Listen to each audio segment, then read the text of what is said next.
So Highland Noise Podcast, I'm Shane. I'm Glory. It's a Throwback Thursday recorded on a Wednesday, posted on a Monday. That's a mouthful. We're getting there, though. We're inching closer and closer back to Thursday. I'm not going to spoil it. But I scheduled these out, and we're getting there. It's coming soon. Something to do about It's coming soon, unless Glory decides. She texts me. She won't even text me. She just put it on the calendar and be like, hopefully he sees. I moved the review, by the way.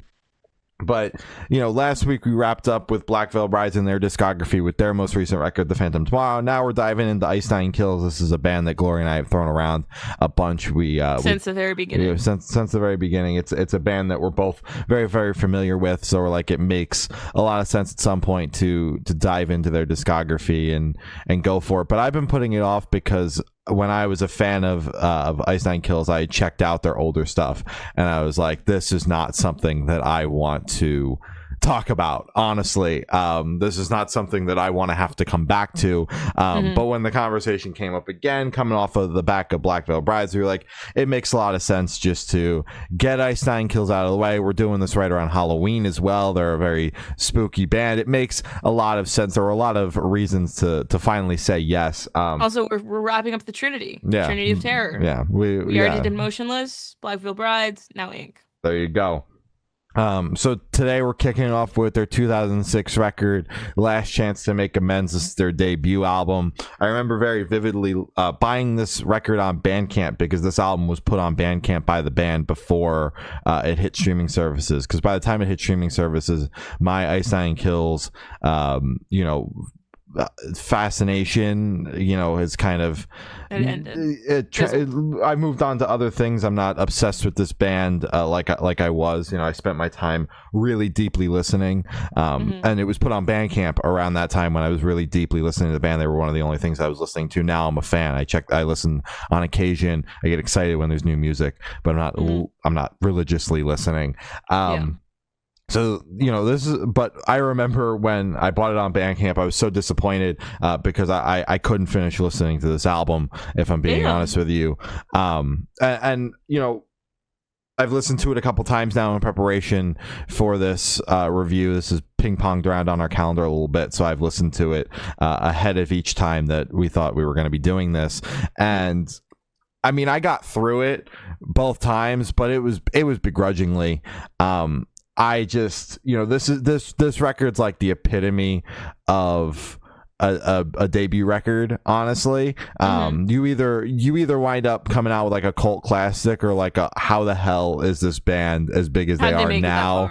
I knew that this wasn't going to sound like what the band sounds like currently. I know that the band started out with a lot of pop punk and ska influence, and that's riddled throughout this record.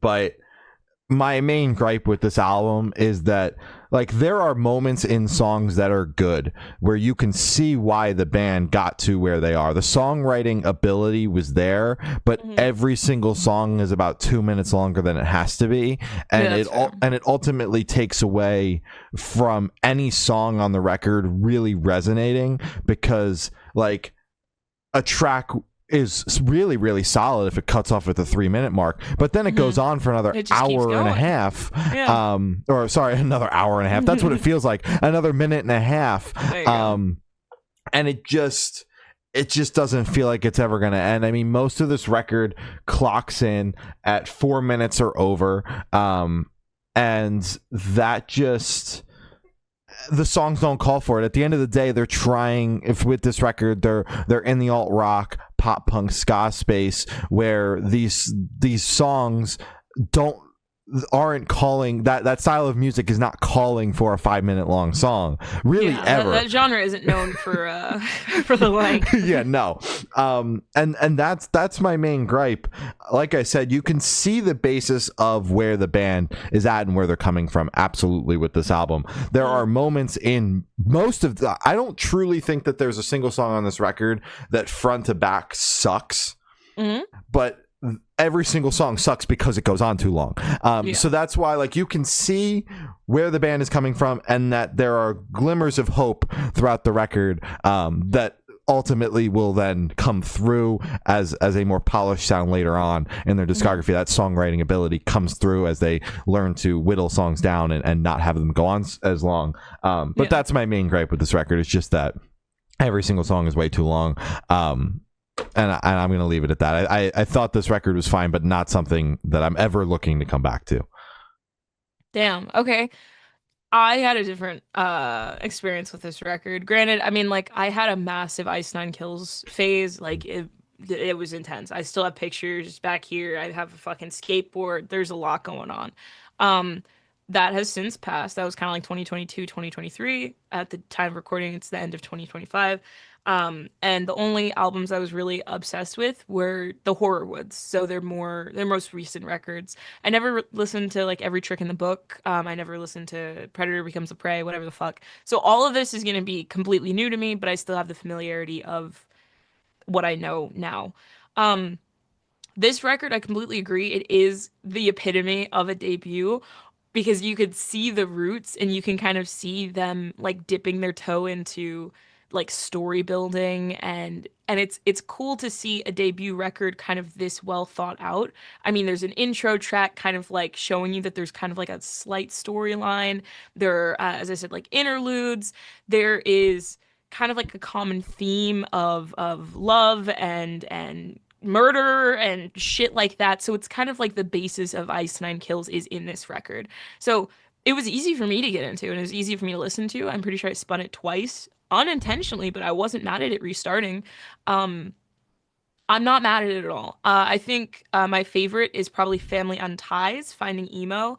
There were a couple tracks on this record that sounded so similar to Blink 182, which reminded me, because you've told me before, ska and pop punk was how they started. Listening to this, and I always went, no fucking way they started in pop punk and ska. Listening to this is Blink 182, and I love Blink 182, so that's a fucking win for me. They do have slight heavy elements, but there's absolutely like not a drop compared to what they do now. It's just kind of like a couple riffs here and there sprinkled in there that make you go, "Ooh, who's that?" And then they go right back to pop punk. I like the thing that I like about this record is they've been corny this whole time. It's not something that they like grew into. Granted, I think they're leaning into it a little bit more. Because what can you do, you know? But this album is so fucking corny. And I like it. I'm not mad at it at all. Solid record. I didn't have an issue with the track lengths. I thought they did their job. I thought it was solid. Yeah, I'm a fan. Well, that's good to hear. That's why Gloria and I do this. We don't always resonate with the same opinion. Sometimes she comes and I'm like, where did we listen to the same record? I'm not entirely sure. This is one of those moments where I'm like, did we listen to the same album? But I respect your opinion. I promise we did. Yeah. Yeah. And I'm excited to kind of dive into the rest of the discography because, you know, Predator Becomes the Prey and Forward is where I spent my time, but these first couple albums I spent basically zero time with because they just don't sound anything like the later stuff. But yeah, so we're going to be diving into their entire discography. That wraps up our thoughts on their 2006 debut album, Last Chance to Make Amends. But like I said, entire discography over the course of the next several weeks. So subscribe to us here on YouTube. It helps us out a ton. And it's the only place that we post these throwback reviews. You can follow us on Instagram. It's Good Noise Podcast. Facebook is Good Noise Pod. TikTok is Good Noise Podcast. YouTube is obviously Good Noise Podcast. And all the audio platforms are all Good Noise Podcast. And Patreon is patreon.com/Good Noise Podcast. Other than that, I have been Shane. I've been Glory. And we've been the Good Noise Podcast. See you next week. Bye. Bye.